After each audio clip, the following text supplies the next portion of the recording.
Voici un échauffement technique de course à pied idéal pour tes prochaines courses. Premièrement, le A. On va le faire en skip. Alors, je t'invite à faire un genou haut avec rebond entre chaque pas pour t'assurer de faire bras, jambes opposés et contrôler ce premier mouvement de course à pied. Alors, on va être dynamique, respirer et avancer pour ce premier exercice d'échauffement.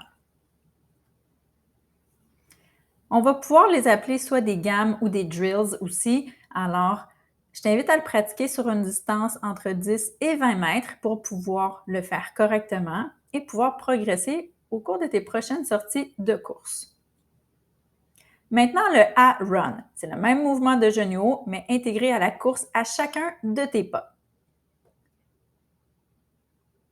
Je t'invite à essayer de rester à la même hauteur au niveau de la tête pour ne pas trop rebondir. Notre B-skip maintenant. Je t'invite à déplier le genou vers l'avant et à aller déposer ton pied au sol de façon dynamique. Alors, bien sûr, tu peux commencer avec le A en levant le genou haut pour bien faire ton échauffement, mais focus sur le fait de déplier ta jambe et déposer le pied au sol.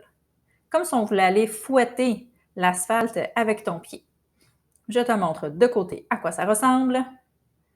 Alors ici, évidemment, l'échauffement technique est pour exagérer chacun des 4 mouvements qu'on voit dans ton patron de course à pied.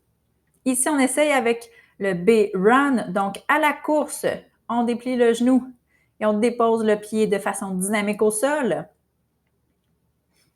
Je t'invite à le débuter lentement pour être bien coordonné. Et à chaque pas, on fait le bon mouvement. De côté, ça va donner ceci. Hop, hop, hop, hop, hop, hop. Donc, les genoux restent bien allongés pour être dynamiques. Très bien. Ensuite, on enchaîne avec le C-skip. Alors, c'est une suspension avec une extension de la hanche, donc la hanche qui va vers l'arrière. On respire bien. Alors, c'est comme si on gambade 1, 2, 3, 1, 2, 3, un pas sur 3, mais s'assurer que ça reste dynamique au niveau du recul de la jambe avec une belle extension de la hanche. De côté, on garde les bras dynamiques et opposés. Et maintenant, le C-Run, donc le même mouvement, mais à chaque pas. Alors, on va être plus dynamique. On pense à l'extension.